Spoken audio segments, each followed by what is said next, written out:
How much time do you spend brushing your teeth every day? Now, what if I told you that in just a fraction of that time spent, you can invest in yourself by practicing good etiquette? Hi, I'm Connie Newton, and as I learn more and more about myself and how I define and implement etiquette into my everyday life, I realized there were a few things that I wanted to change as it relates to my social relationships.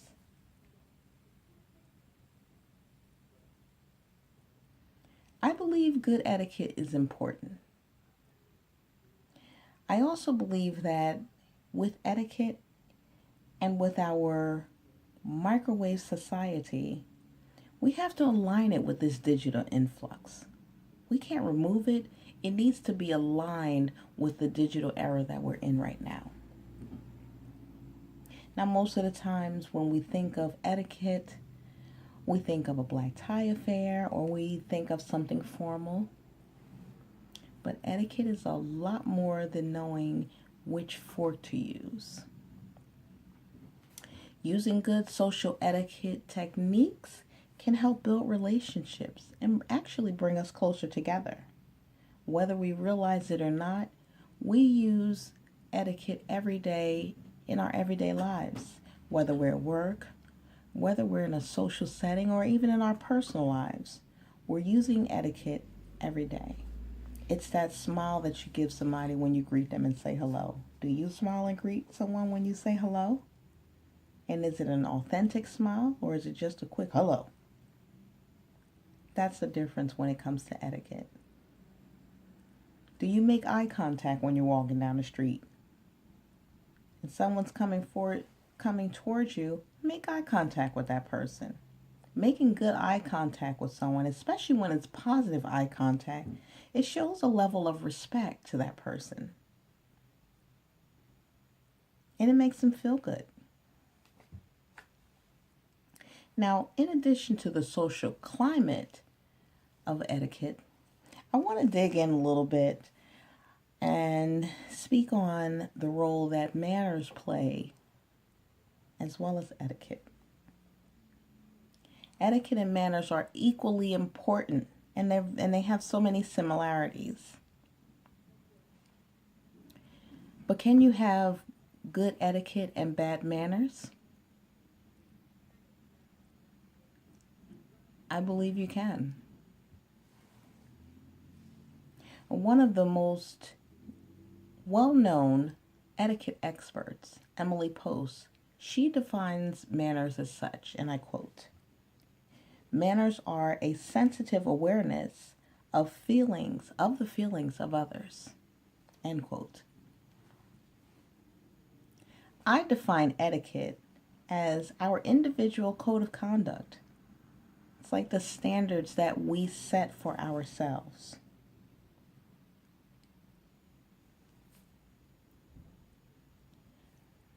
Now, the two are actually married to one another.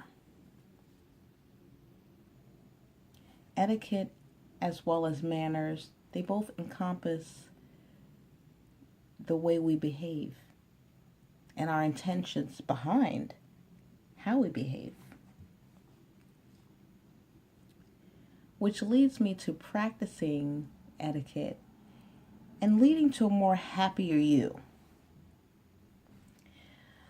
Now, by inserting a few tips, I believe that we can promote good etiquette, and in return, we can experience our own internal joy.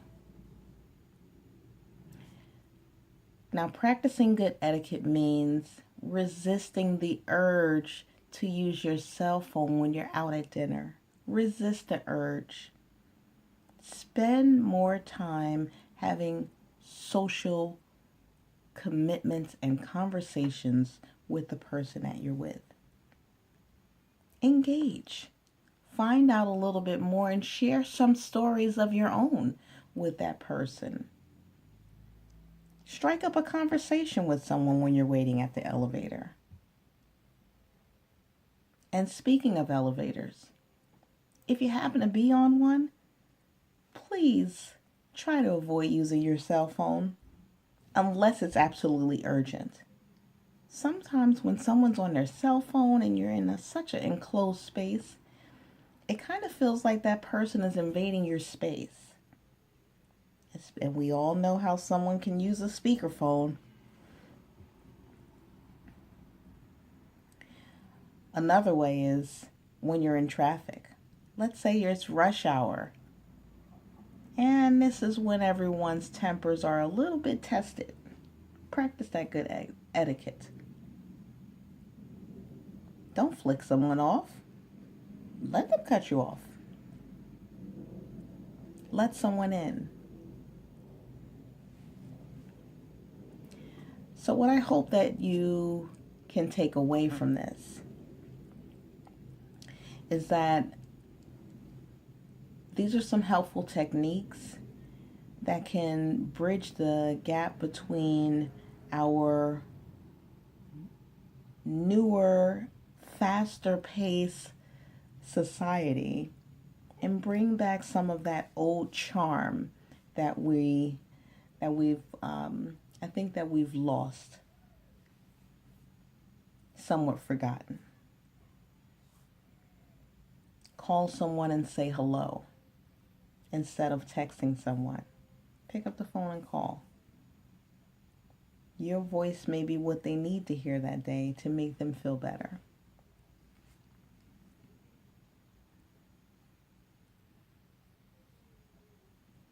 And lastly, they say a smile can be infectious.